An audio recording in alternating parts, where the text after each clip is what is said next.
Sometimes I don't know why I try, ladies and gentlemen. Digitized live in Studio 1B in Cape Coral, Florida. It's the Waterman and D-Train Show. I'm the co-host, the producer, the everything, the guy who continually fucks up everything when I try to upgrade our system here. But enough about me. Let's talk to the guy you all want to hear from, Dave the Waterman. Yeah, all right, brother. Man, you are under a boatload of stress this last 5 minutes. I'm trying to expand the reach of our show. Yes. And whenever we do these video streams, our numbers are stupendous. I know. Matter of fact, we get so many people watching the video that fewer people actually downloading the audio. Which I don't care how you guys congest, consume, take in our content. The broadcast, yeah. But I figure since clearly so many people like the video format, we need to be able to simulcast. Absolutely. And so I found a service that allows you to basically send your stream to them and they redistribute it to all the other ones. Facebook, Periscope, YouTube, Twitch, the whole 9 yards. Wow. So I got the software working. The video works, but the damn audio, it captures no audio. And so I've been testing it out, and people keep tuning in to just see me dicking around with it, but no audio. Yeah. And apparently somewhere along the line I blew out the port in our mixing board, so now forgive me guys if the audio is too loud. I can adjust it on the fly because I'm basically running the audio off of our headphone amplifier because the output on our mixing board, I must have blown the shit out of it tonight trying to get this new app to work. Because the app actually works by I filtered into software loaded on the laptop. Okay. And then I put in the RSS stream right for a third-party website who then distributes it to everybody else. And so I've been dicking around with this off and on since 6:30. And then at 7:30, I did my What's the Scuttlebutt interview with author Mike Ranowski.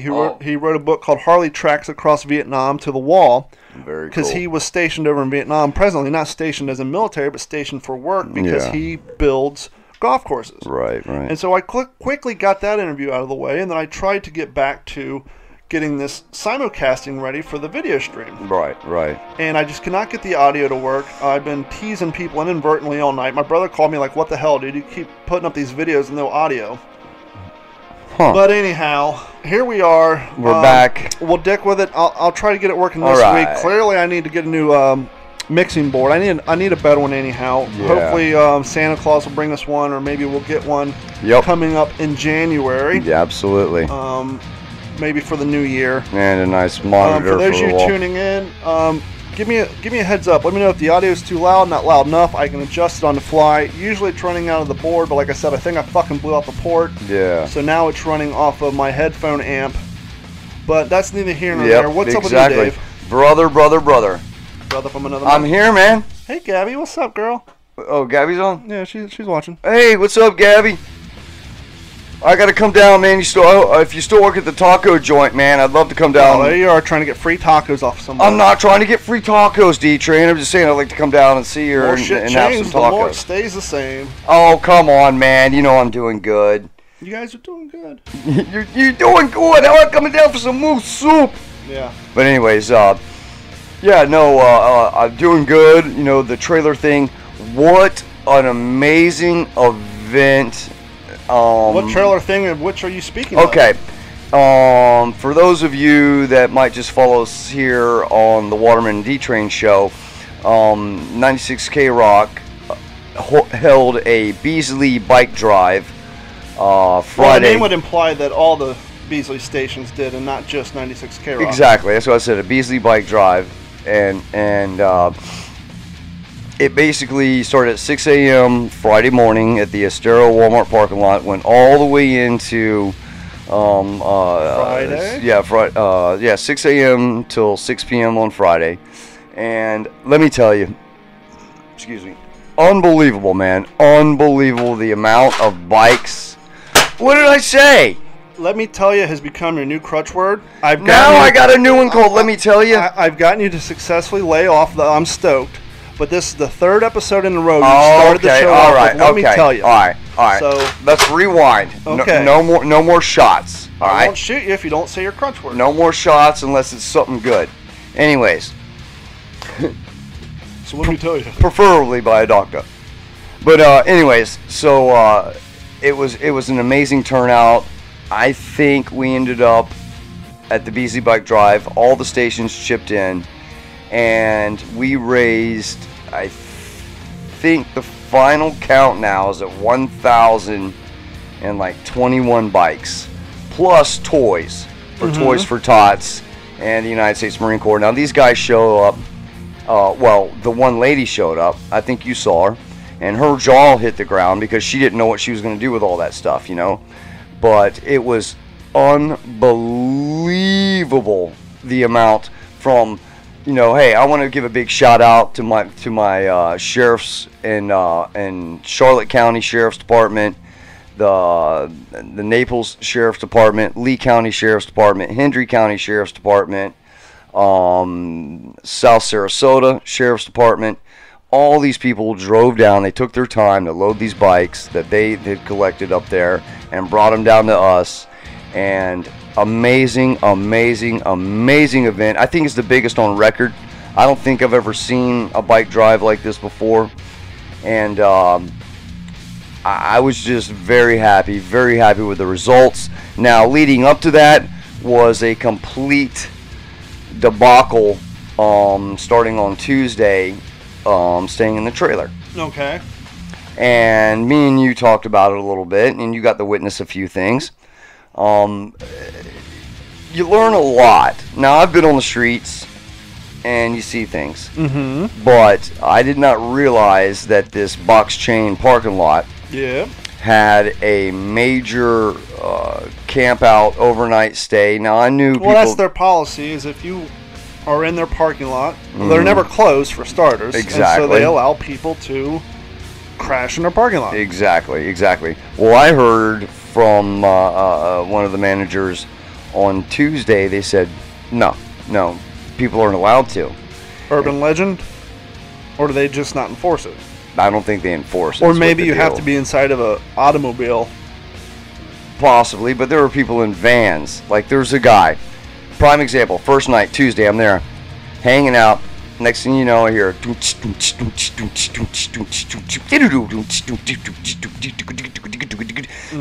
And I'm going, oh, no. Something closer to that music for you here. Yeah. You know, I'm not real good at it. You know, I don't know. I can't beatbox. Yeah, you should stop. It's embarrassing. All right.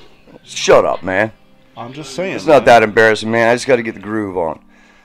You know, get my hand positions right. But anyway, so I was like, this guy's sitting there playing, you know, here we go. This is probably a little closer to what you're techno and house music and stuff, and then he's out there burning a fire. You know, this one, logo like this. There we go, right there. And the dude's got long hair, right? Mm-hmm. Now imagine he's dancing around. He's like, okay, everybody out there, he's dancing around behind his van, you know, doing some shakes, you know. He's got long hair. So next thing you know, here comes the hairbrush, and as the beat's going, he's like, you know, he starts stroking his hair. Let's see, I'm waiting. Come on, build the beat. Come on, here we go. You got a little ways, miles, just go with it. All right, so he's going, dun, dun, and he's going slick,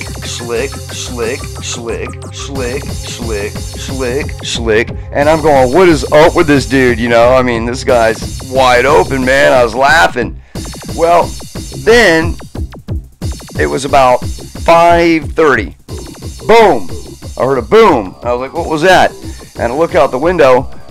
Here's a 3-foot, 4-foot fire going right beside his van. I mean, literally right beside the gas tank almost in the mulch next to the stuff. And he's just got this fire going, man. He's just chilling, you know, and I'm going, uh-oh. And that lasted for about 3 hours. And finally, you know, pedestrians are driving bikes. I'm not a cop caller, man, unless it's big time. You know what I'm saying? If it's big time, I'll call the cops. But, so he's out there, and I think he had some s'mores going or something real quick. and I'm chuckling like, man, oh my gosh. In fact, I got a picture of it. I'll send it over to you. So, management comes out, they throw him out. By morning, he's already back in the exact same parking spot, sits there all day, and what happens? Here comes another fire, man, you know? But this time he made it like a little small one. So I laughed at that. it was an experience to behold, like I said, once again, because the people that camp out, and there's legitimate people stopping over, on their journeys, but there's some people that cruise around and then come back every day and stay there. Yeah. And you figure that out real quick. So that was on Tuesday. Wednesday, Stan lost his bet. He come and stay with me. And man, was that just, it was fun for about 30 minutes. Well, I heard you were trying to get your drink on while he was there. Well, like Junior no. Beer. I only had like, and according to him, you were chugging them. Dude, I had 4 beers. I chugged 1 beer. I had 3 beers. I chugged 1 beer just for a laugh. And I went to bed. Because Stan's like, lights out. It's 10:45. Lights out. And I'm like, oh, come on, man. It's my birthday, bro. And he's like, lights out. I got to get up early in the morning. Well, let me tell you something. If that guy slept, I don't know how he did it, which he did sleep. I didn't sleep whatsoever because then somebody comes by at about 3 a.m. and just pulls right up to the trailer and lays on the horn, man. One of your fans, clearly? No. I think they knew me and Stan were there, so they really wanted to mess with us, And about an hour and 15 minutes later, they come by this time and really lay on the horn. And I jumped up and What do you think they're doing for that hour and 15 minutes in between horn blows? I think they were inside Walmart shopping. Okay. As and they're shopping around. So I'm sitting there going, this is crazy. And Stan's like, don't worry, he's half asleep. He's like, don't worry about it. I said, dude, I'm going to go out there and beat their ass or, something. And he's like, just leave it alone. Well, it kept going and going and going. And finally, man, I just opened, I was like, hey! And they took off. That was Wednesday night. Tuesday night rolls around. Some of the fans are showing up because it's getting, gearing up for the next day. They're, dropping off provisions for me. Thank you, everybody that stopped by to help me survive those few days. That was absolutely awesome, and I thank you very much. This guy, Thursday, starts dancing. He walks up. It's dark. He walks up. Yep, he walks up. He looks through the window, real sly. And I'm like, what's up, man? He's like, real nice trailer you got here, man. And I was like, and there's fans out there, and I was looking at the fans. I was like, you guys might want to go. Next thing you know, there we go, just like this. There's the music, and here he is, windmilling. He's out there windmilling, right? Well, there's no music playing. It's on his head. No music playing. It's all in his head. It's almost just like this. He's windmilling. He's getting it. He's staring at the sky. Windmilling. And then he starts moonwalking and doing, like Billie Jean moves, like, ooh, ow, ooh. And I'm like, what is up with this dude, I already knew what was up. Yeah. And next thing I know, made a beeline, full throttle, all the way down the parking lot, from the far parking lot, all the way down the parking lot, through the entrance doors, almost got hit by a car on his way in. Apparently he did a Dukes of Hazzard slide across the hood to these people's car, and they started freaking and flew into the store and started dancing again like club, windmilling, destroyed the shelves. Patrons were getting hit. They had to subdue the guys. So now here comes the helicopter and multiple police. It was just insane, bro. Insane, the stuff you see going on out there. So the next morning, I get up. It was 3:55. I really didn't sleep. At 3:55, I was like, all right, I'm hitting my feet because it's Friday. It's Friday now. And everybody's out there setting up for the big gig, man, for the big Toys for Tots drive. So there I am, and I was like, damn, dude, right on. Anyway, so the Toys for Tots drive going on, everybody's setting up, and one of the gentlemen comes over to me, knocks on my camper. Hello. Yeah, exactly. Hello. This is he. Hello. And the guy goes, hey, man, is that your stuff sitting out there? And I'm like, stuff? What are you talking about, stuff? He goes, take a look. And I got permission for yard time. early. So I stepped out and I went and looked. Dude, bro. Heroin, crystal meth, needles, two regular old school home phones that you would have. Remember the old cordless home like phones? we talked about last week. Yeah. He had 2 cordless home phones, his cell phone sitting there, and it was just sitting there right behind the trailer. So that's where he had been doing his dope, kind of like hiding out behind the trailer in the bushes there, doing his dope. And I was like, oh my God, man. I was like, this is crazy. I kind of felt bad that I didn't get a chance to find it first. You know, I thought, you know, at least turn it in, you know, be a good citizen. You know what I'm saying? Be a good citizen, turn it in. And no, I didn't want nothing to do with it, man. But the cops took it away, and then that was that. That was just part of it, really, literally part of it, because between the street sweepers every night, all night long, and construction, you know how they keep places like that clean, pressure washing going on. It was just no rest. So yesterday, 2 days ago, Friday, by 6 o'clock, man, I was cooked, man. Cooked, done, over. I slept for 17 hours straight. You know, going Saturday from Friday, night? Friday into Saturday night, man. You know, no knock against Walmart by any means. They were great. They helped us out. It was a great thing that they did. And Toys for Tots, and you know, the whole thing was just in the United States Marine Corps. Everything very cool. And thank you, Charlie, at RV Rentals of Southwest Florida in LaBelle, for letting us use his camper. That was very cool of him. To donate that for those days. So, but that was that, and like I say, it was something, a sight to behold.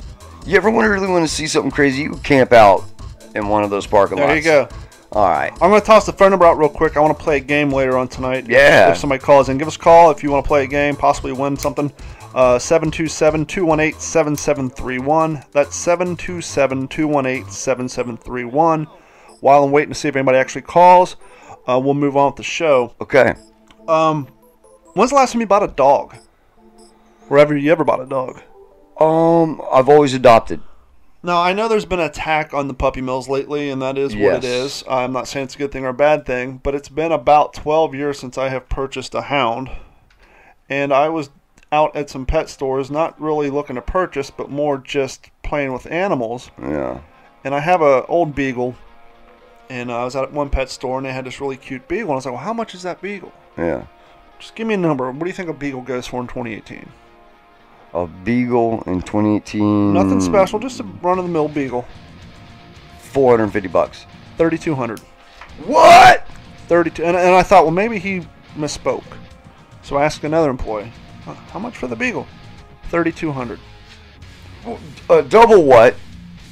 I'm assuming it's probably because since a lot of these pet stores are being forced to buy off of breeders instead of puppy mills, the price tags dictate the same thing. So they're purebred. Because when I got my beagle 12 years ago, he was about $500-600. Wow. But now, and so fast forward another day, I was at another pet store playing with their birds, and birds are normally $2,000-3,000. Plus, you got to buy the cage. Absolutely. There's this beautiful little. Technically, it was a chocolate lab, but due to the DNA, it was technically a silver lab. Oh wow! And the thing looked just like a Weimaraner, but it was a silver lab. Love Weimaraners. Different pet store. How much for the cute little lab? $2,800. What? So now the good thing about having overly priced dogs is it cuts the spontaneous ownership of dogs and not taking care of them, and then they get neglected and ended up in shelters. But I got complete sticker shock. Whoa. $3,800 for beagle, $2,800 for chocolate lab. Whoa. Now I'm used to those high prices when it comes to high end dogs, or even like your mastiffs or your Great Danes, a dog that's the size of a horse. You're but $3,200, $3,200 and $2,800 for just your run-of-the-mill dogs. Whoa! Just completely blew my mind. That is insane. That's That is a lot of money. Not to mention, you start thinking about all the shots and yeah, exactly. Doctor care. It's like, well, how long are these pet stores going to stay in business? Yeah. I mean, with those prices, you might as well just go straight to the breeders. Absolutely. Maybe, boom! You hit a great idea. Open up a storefront, have pictures of dogs, and they're bred dogs. You can't see them, but if you got an idea what kind of dog you want, you could bring the dog in, show it to them. You just do that on the internet, because then you don't have to pay for rent. You don't have to pay for liability insurance. You don't have to pay for electric and all that crap. You keep your overhead down. It'd be kind of a cool thing, but yeah, I get you. So yesterday morning, out of nowhere, we got a text. Yeah. From a waitress who works at Carrabba's in Fort Myers. And she said, are you guys missing any Amazon packages? Not that I know of. Well, we have some Amazon packages here in your name. Now, my dad and I have been doing some jobs for the corporation that owns Carrabba's and a few of the other chains. Right. And I thought, well, maybe my dad had to order some parts pre-dropped for these jobs, and maybe when we ordered something on Amazon, we accidentally chose the wrong address. And so I called my dad and said, hey, have you ever drop shipped anything from Amazon to Carrabba's? He's like, no. Because the jobs we do for Carrabba's, they are distributed to us through a national vendor, basically. Carrabba's and just about all your chain restaurants, all their computer needs are maintained through a company at a national level remotely. And then whenever they need boots on the ground, they contract out guys like me. I go and install whatever. Like recently, I just upgraded all their credit card swiping software. And so I got to thinking, I'm like, well, how in the hell would Amazon packages end up in, and not even the Carrabba's down the street from me. This is the one over in Fort Myers. Oh, wow. And I got to thinking, and I was like, I think I got this figured out. About a month ago, I had a relative come from out of town who met us there for dinner. And so we contacted her, and we're like, did you send us some Amazon packages? Yeah. Did you send them to Carrabba's? No, I sent them to the address on the piece of paper that had your name on it. Well, when she was here in town, she just wrote the address, didn't put Carrabba's, just wrote down the address. From a receipt or something. On just a blank piece of paper with our name and a time. Yeah. And so she just assumed that. So, late last night, well, here's the suck thing. We were going to go there in the afternoon and pick up our packages. Yeah. Well, there's another package due to deliver today.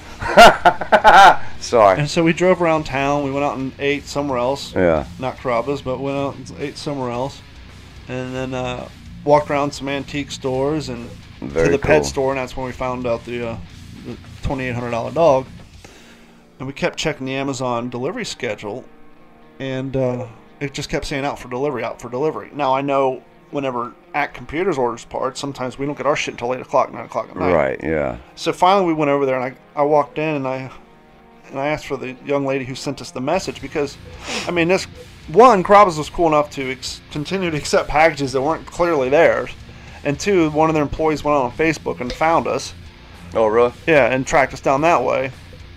And so I went in there, and I said, yeah, I'm the guy whose crazy relative has been sending Amazon packages to you. And so I walked out of Carrabba's last night with like 6 Amazon packages. Oh. But I knew I was going to have to go back because there were still 1 or 2 more getting sent there. And we just found out today they sent a few more packages, not through Amazon, just through snail mail.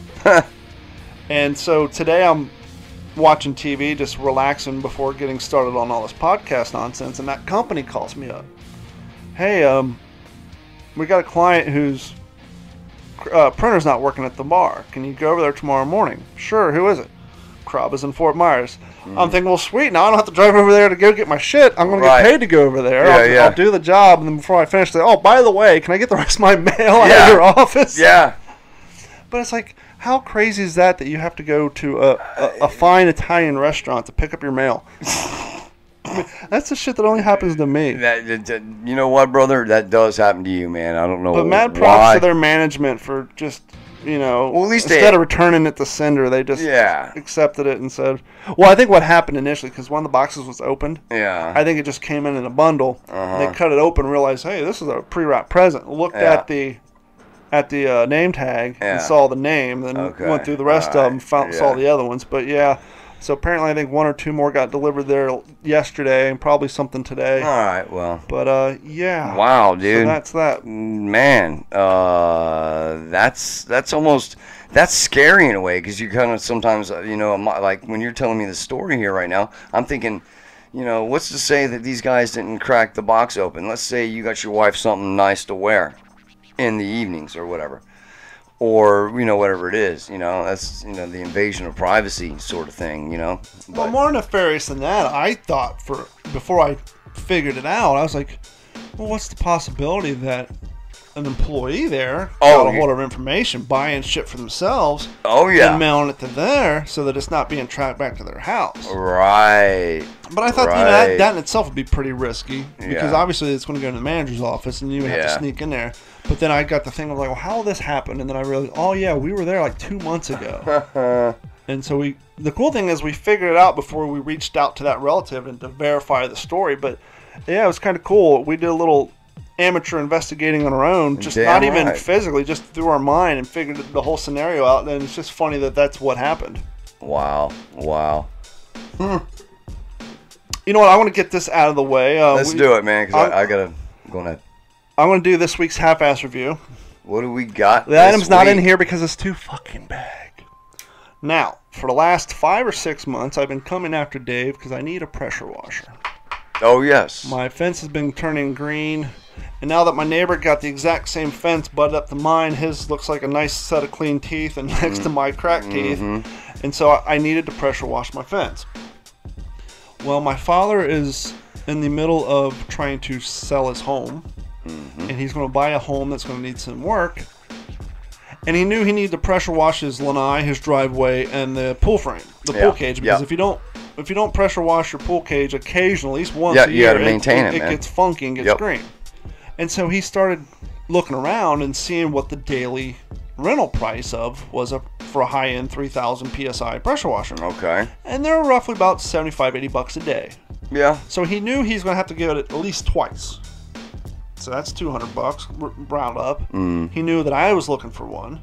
So now we're $280, close to the $300 range. And he got to thinking, well, for that I could probably buy one. Oh, and so he went down to the cheap tool place and he bought one. Yeah. And the reviews for it online are pretty good, and for the price, So it's been sitting in my garage in the box. Yeah. For 2 weeks. I haven't had time to dick around and get it up and going. Yeah. And so yesterday I finally broke down, so I want to get my fence pressure washed today. Uh-oh. And this is called the Predator. The pressure washer is known as the Predator. Yes, the company's called Predator. Okay. And I wonder what kind of motor it has. Briggs and Stratton? No, it has a Predator motor. Oh, it's okay. So it doesn't have. Yeah, okay.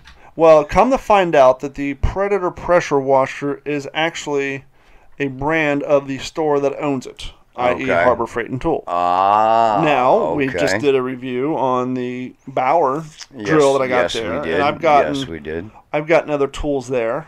Drills, saws. Obviously, like we said last week, if you're out doing these things 12 hours a day, you probably want something a little more high-end. Yeah, you're going to want something heavier. But, if you're just using a one-off, shit usually tends to work. Yeah, it does the job, yeah. Now, I think the failure rate on electronic devices is like 2 out of every 10, 2 out of every 15. So I unboxed this thing yesterday and I assembled it, which there really wasn't a whole lot of assembly to it. It kind of has a push mower type handle where you just loosen the wing nut, you flip it up, you tighten it in place. Yeah. Attach the hose, attach the handle to it. Look through line, okay. Okay. Fill up for gas. Bloop, bloop, bloop, bloop, bloop. Try to start it up. Well, let me check the oil on this. Yeah. Now the oil filler is when the thing's sitting up. The oil filler is going to be at an angle aiming down. Yeah, down. So I set the thing up on its side, and you kind of have to reach under the wheel to loosen it. It's an orange tab. Loosen it, pull it out. It's got a dipstick on it. It's a little low. Yeah. So I went into my toolbox, and lo and behold, I got a brand new, seal still intact, bottle of 2-cycle engine oil. Nice. Pour it in there. Bloop, bloop, bloop, bloop, bloop, bloop, bloop. Screw it back on. Fling, clank, clunk, clunk. Fling, clank, clunk, clunk. What the fuck, man? This thing's basically an overpowered lawnmower. Yeah, absolutely. It doesn't have a safety lever like a lawnmower. There's nothing you got to hold. Yeah. So I go through the manual. Well, one thing you want to do is hook up the water, which it already was. Turn it on, which it already was. Yep, prime it, whatever. But prime it. That's the one thing I had to do. So I aimed it away, squeezed it, got all the air out of it. Fling, clunk, clunk, clunk. Are you kidding me? So and now I also went to the manual. You have to set you got to turn the fuel line on, which I had done. You got to set the choke to start instead of run. Now, if it's already hot, you can set it to run. And the on switch was on. So I'm not a complete moron. And this is the Predator 3100 PSI, 6.5 horsepower, 212 cubic inch pressure washer. And so I get to looking at it, and I see another orange tab. I'm like, what the hell? Yeah. 2 orange tabs. Clearly one of them's the intake, one of them's the drain. So I flip it over and I unscrew that one, and there's no dipstick on it. Okay, well that's the drain plug. Right. Okay. In any other application, the dipstick is on the input. Yes. But I see a sticker that says, fill oil here. Okay, well clearly I put the oil in the bottom of the pan, which isn't a horrible thing. Right. Now technically it's primed, it won't have to cycle through. And now technically for some reason the dipstick's at the bottom of the pan, but I guess whatever. But I already used my only bottle of 2-cycle left. And so now I got to make a trip down to the big box store. Oh boy. So I go down to the big box store, get another thing of, because these 2-cycle motor oil, they're not they're not full size like carb. So I get another one. I come back and I pour it in that input, screw it back together. So now it has oil in the input and in the drain plug. Why the damn dipstick is on the drain plug side, I do not know. But I checked, the oil level's fine, because it says in the book it will not start if it's low in oil. Wow, dude. Flink, flink, flink, flink. Long story short, the fucking thing wouldn't start. Called the 1-800 number. It's a weekend. They're not open. Now I'm not too annoyed by the fact, because my dad was smart and got the 15-month extended warranty. So push comes to shove, I'll just cart the fucking thing back, which I made a huge amateur mistake. And I don't know, man. To return that thing and... Well, I made a huge amateur mistake, but I threw the box away already. Oh! But if I do return, I'll just swap the box. Yeah, true. I'm sure I can get one that works, but the fact that I just got this, and there could be some user error on my part, what I do not know. It sounds like you're doing everything right to me, man. I put oil in both ends. Yeah, right. Plenty of fuel in it. I primed the washer pump. But the damn thing just will not start. So tomorrow I will call the 1-800 number and see if they can walk me through it over the phone. And if I'm a moron, I will come on next week and tell everybody I'm a moron. But for tonight, for this half-ass review, I'm not impressed. I'm not impressed either whatsoever with that product. Now, I looked it up online. I've seen YouTube videos, and there's a lot of happy people. Yeah, I was going to say, what are the reviews? They're firing up. They're spraying the hell out of their driveways, and they seem to be stoked for what the money's worth. All right. I can't tell you if the thing's any good because I can't get the fucking thing to start. I have a weed eater. I know how to use it. I can get it to start. I know. My lawnmower starts. Yep.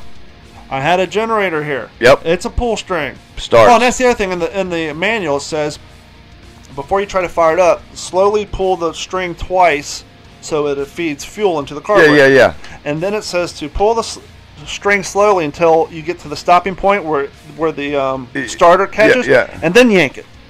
And that didn't work either. So, I mean, I went through the 2 pages worth of starting instructions on this damn thing, and I cannot get it to work. So, the price is right, but as of right now, the product's all wrong. So, if you've been considering getting a Predator 3100 PSI, 2.8 GPM, 6.5 horsepower, 212 cubic inch pressure washer from Harbor Freight and Tool. Yeah, man. I've bought some tools from there. I mean, Go ahead and pick one up, but don't be surprised if you got to put that sumbitch back in a box and cart it back home. Yeah. I mean, aesthetically wise, and the nice thing about Harbor Freight and Tools, a lot of the shit's built here, and they're over-engineered. Yes. They're usually heavy-duty. There's heavy cast iron. It's a great tool to have. It's not a, if you're in construction business, I wouldn't, that's not the tool to have because you're using it every day. But around home projects, with you know, a small little circular assuming saw. I can get the goddamn thing to start, but I can't. Yeah. Apparently, it's too much tool that for one, me. Yeah, man, bro, there ain't no much tool for you, bro. I know you, man. Well, apparently. And for you not to be able to get it going that means there's something wrong, because you're very smart when it comes down to, you know, working power tools, man, just like me. You know, you throw somebody like Stan out there, he's not going to know what to do, you know. Well, Mark Allen Jr. said you shouldn't put two-stroke oil in the crankcase, but in the instructions it says use two, you know, the two. Well, yeah, because two-cycle oil is made for the gas. You mix, you know, two-cycle. That's why when you said that, it kind of threw me off. But it's for gas, but it could say, hey, who knows? Well, it's not like the damn thing ran, so push comes to shove, I'll just drain it out. But yeah, you can drain it out. But the thing is, like you're saying, some of them run weird stuff, but typically, yeah, you don't put two-stroke oil. Well, maybe I fucked it up then, but then I'll just drain it out. I wouldn't think you fucked it up, man. You know, it gets a little flush kit or something. Perhaps it would fuck it up if I actually ran it for 4 hours. Yeah, now if it was running, yes, the damn thing yes, but it never even started in the first place, so that's, boom, there you go. So I'll look that over and I'll drain it out and I'll put some real oil in there and we'll see what happens. But well, brother, you know, I had a birthday last week. Yeah, I know, and I ordered you a present 2 weeks ago, and it hasn't showed up. I thought it showed up today. I called my dad. He said, yeah, there's some stuff here, so I drove over there, and it wasn't there. Oh, man, you have to do all that. So that item's not here yet. Cool. But, no, thank you for the birthday wishes the other day, man. That was really cool of you, man. I did finally get the project I had been working on for a while. I got the fountain done. Oh, did you? Yeah, it's in the back porch. I posted a video up. I got all that shit done. Go take a look at it, man. Take a look at it. But yeah, I've just been. I feel like you. I feel, you know, the holidays are here. People are acting crazy. The insanity that I've been dealing with, you know, the past week has just been unreal. I'm ready for a good night's rest tonight. I can tell you that, man. And not that I didn't last night. Last night I did, and I slept like a rock. But I woke up stiff. And you ever get that? You know, you're like, well, you're not a big sleeper. I get about. Well, back when I was working at the radio station, I was getting on average 5 hours of sleep. Now I get between 6 and sometimes 7. Yeah, well, I slept for, I slept 17 hours straight. Nice. Didn't even wake up, you know. Give us a call, 727-218-7731. Go ahead. Damn right, we want to hear from you. Well, I want to play a game. I need somebody to play this game with us. Yeah, we're playing a game. It's not a super fantastic game, but I need, I could do it with Dave by ourselves, but it'd be more fun if he had a challenger. Yeah, man, let's play a game. Once again, 727-218-7731. Give us a call. It's amazing the amount of insanity that goes on when we're doing these big drives, like toy drives. Mm-hmm. People were just going crazy, you know. I mean, I had people up there, and I'm looking through the window, like walking off with bikes, and I knew darn well, you know what I'm saying, they didn't purchase that bike. It's so like saying there's people there stealing bikes. Yeah, they assumed they were free, right?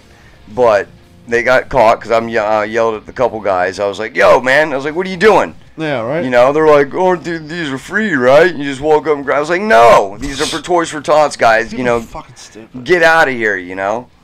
And it's just amazing the idiocracy that shows up at an event like that, thinking that, you know, they can just lay claim to something and walk off with it, because people, it's like it happens all the time, I guess, for certain events. But man. You know, so not only am I playing security guard, you know, broadcaster, everything under the sun, basically, in that lot, trying to keep everything cool, you know. And I was out there for a couple of nights, which I was a little worried about, because it was like, hey, you know, it'd be nice to have a little bit of either company or somebody, you know, a security guard. Well, that's kind of the whole plot of the thing, is you're going to spend time sequestered in a box. I'm surprised they allowed you out as often as they did, or allowed people in as often as they did. Well, that was on Friday. When I first started off on Tuesday, I'm trying to get used to the thing, you know, like figure out where everything's at. So, you know, Stan sent me a nasty text going, "Oh, I hear you going in and out of the trailer." No, Stan. What I was doing was making sure where everything's at. You know, learning the trailer. I'm just not going to get thrown in. You know, I need to learn a few things. You know, where the power switches are. You know, the main power switches and all that. I figured everything out on my own. Mm-hmm. So, got it going. Got the generator going. Because that first night, bro, it was so cold. I was I'm sitting there going, you know, just shaking. And I fired up the propane stove, which then I thought, well, that might not be a bad, you know, that's probably a bad idea because of the fumes coming off propane. You hear people dying from. Yeah. So, you know, killed that after a while. And just suffered the rest of the night and just, you know, woke up and was ready to go. Yeah. It's the toy drive was so successful, though. You know, getting back to the originality of it all. Thanks to everybody in Southwest Florida for pulling together and donating their toys and bicycles. What an amazing event. And I'm curious of where we'll rank when it comes down to not only the final numbers and bikes collected, but how all the other Beasley stations did, you know? Yeah. I want to see. I'd like to see. But, hey, that's here nor there, and if it happens, it happens. If it don't, it don't. So, I tell you. Beat, huh, fella? Bro, I'm exhausted. I really have. I've been exhausted all day. And I think it's just the stress, because nobody wanted to take responsibility for the trailer. I did. And I went, cleaned it. It was nice and clean. It was probably cleaner than it was when they brought it to me, because, you know, you have nothing to do in there. So, you know, I cleaned off all the Why blinds. didn't you take a book? Well, I took a book. Well, I didn't take a book. Junior brought over me the Alchemist. And I started to read it, but as soon as I opened it up, there's nothing but rap lyrics in it. I'm going, oh my God. I was like, you know, who's writing this? Yeah. And of course, yeah. I was about to say, if my backpack was here, I got the lyrics. Nah, that's all right. It's hilarious. So yeah, I flipped through that about page 13, then I stopped because there was just too much activity going on, and there's just no peace and quiet. There's zero. I don't see how anybody could sleep there without really. I mean, I put my headphones on because Stan was snoring. Within 30 minutes of him hitting the bed. And I'm like, are you kidding me? Plus, he's in his onesie. Yeah. You know, and I'm like, bro, you know, I can't sleep. I'm sitting there, I'm going, I can't sleep. And I'm going, I want to smoke, but yet if I stand up, I'm making creaking sounds. Yeah. I'm going to get yelled at, you know. So it was just like, ugh. And then the cars, I don't know, man. I was just so, but I'm just glad to be out of there. I would much rather be locked up in a jail cell than that thing, I believe. Granted, That's you got weird. Yeah, well, because even though you got TV and all that, it just was, I don't know. It was just mind torture. And then Friday morning when the sound started, doom doom doom doom doom doom doom, from B103 kicking it, the sound started coming in like at 3:35 in the morning, and I'm going, all right, man. I got the generator running like a hurricane. You know, that's all it kept, you know, flashbacks of the hurricane, you know, music blaring. I'm like, is this some kind of subliminal torture these guys are trying to do to me, man? They're really giving it to me, you know? Yeah. But I didn't. I was like, you know what? Nah. Yeah, after it got to me, but then I'll, you know, calm down. Well, you're out now. You can get some sleep. Yeah. You already slept 17 hours. Yes, and I plan on sleeping another 17. We're getting ready to roll headlong into the holiday season. I hope we get another episode in before the beginning of the year. I think we will. Yeah. So hopefully we'll get one in next weekend. But yeah, you guys have been slowly hanging with us for a year now. Yeah. Who knew we'd make it this far, but we did. We appreciate everybody. I promise you, coming in 2019, we'll have a little bit more of a format. Yep. We've been kind of trying to get our shit together. We have a format for a while, and then both of us were slacking on our show prep. But Yep. I promise you, things are gonna. There's some big changes coming, and I will get some formats going, and we'll pick things up. Everybody have a Merry Christmas. Can I say one thing? Yeah, absolutely. Go ahead. Hey, listen, guys. Everybody that tunes in and listens to us, maybe sometime next year we'll do a get together. You know, have all you guys come out. You know, what do you think about that, D-Train? You know, the idea has been presented to me in the past, and I know from working at Stan and Haney, who have a shit ton of listeners. Oh yeah. That even when they do a remote, only a small percentage of people show up. Yeah. And what I was concerned about with at least this year is our numbers are still growing, and so that small percentage would look even smaller when we're out and about. So maybe a few months into it, we get some more, you know, our numbers get bigger, people share the podcast, we find a format, people actually, we retain listeners and gain some new ones. We get this clusterfuck of a show back in order, and we get things up and running. I would love to do a kind of a remote thing, but I just want to make sure the numbers are going to be there so we don't embarrass ourselves. Yeah, you know what? Very understandable, but you know, like I said, it'd be cool to meet all you guys and talk to everybody. I think that'd just be the most bitchin' thing. And hopefully by the first of the year, the new video app that we talked about at the beginning of the show will be working, where we're distributing shit all over. Instead of just doing on Facebook. I don't want to take it away from Facebook because we get so many views on there. Because I could have easily just streamed on Twitch tonight and all that, but I wanted to continue to stay with our mainstay of Facebook because we have so many listeners. But if for some reason we don't get around doing an episode next week, I'll post up a best of, but hopefully we'll get some new content out next week. But if not, Merry Christmas to everybody. Thanks so much for hanging out with us this year. Absolutely. As I said last week, we are now on Stitcher, iTunes, Spotify, not on Google Music, not this one. My other two podcasts are, but this one's not yet.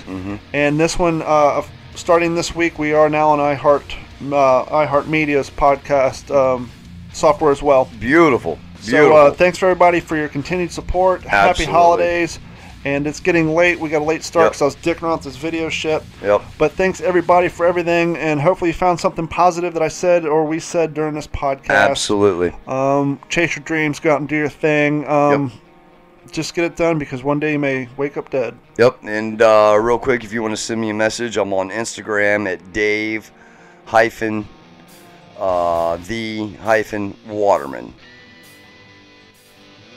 Alright, so here we go. Another show in the books, ladies and gentlemen. Thanks again to my main man, D-Train, for being such a badass producer.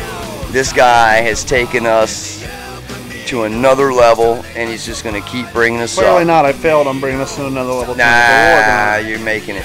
You're making it. But thank you guys again. We love you. We love you. Merry Christmas. And next week should be our last show before vacation. All right. See ya.